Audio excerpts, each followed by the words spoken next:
Hari ini kita berada di Gucci, Kuala Kerai untuk kerja-kerja ukur topografi. Cadangan membina satu jambatan baru dekat sini kalau tengok. Jambatan sedia ada ni boleh lalu lagi. Tapi tak berapa selamat. Kalau tengok di sana, dia ada turun dah sikit, nampak tak? Okey, dia turun, lepas tu satu lagi dia kecil. Susah nak selisih kereta pergi mari. Okey, dan ni kita akan ambil topo jambatan sedia ada, split balik, geda, pipe air semua ni. Lepas tu dia punya invert level dalam tu dan ground level kat tebing-tebing ni, ground level sana. Lepas tu ada existing kat bawah tu ada satu konkrit, platform konkrit untuk kita nak propose kita punya piling kita tu lepas ke tak dengan konkrit tu. Okay, kalau tengok di sini dia tapak asal ni dia gabion ni.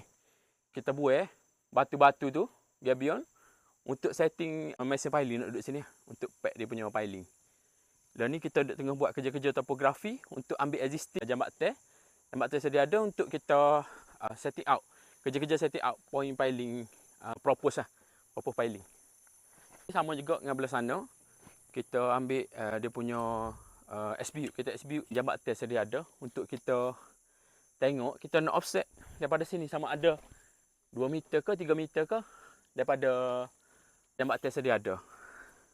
Kalau tengok di sini nampak bekas excavate ni, asal dia memang batu ni, batu gabion, batu dalam sangkar ni. So kita buat benda ni sebab mesin piling nak duduk. Kalau tengok di sana tu ada buat stock pile kat sana.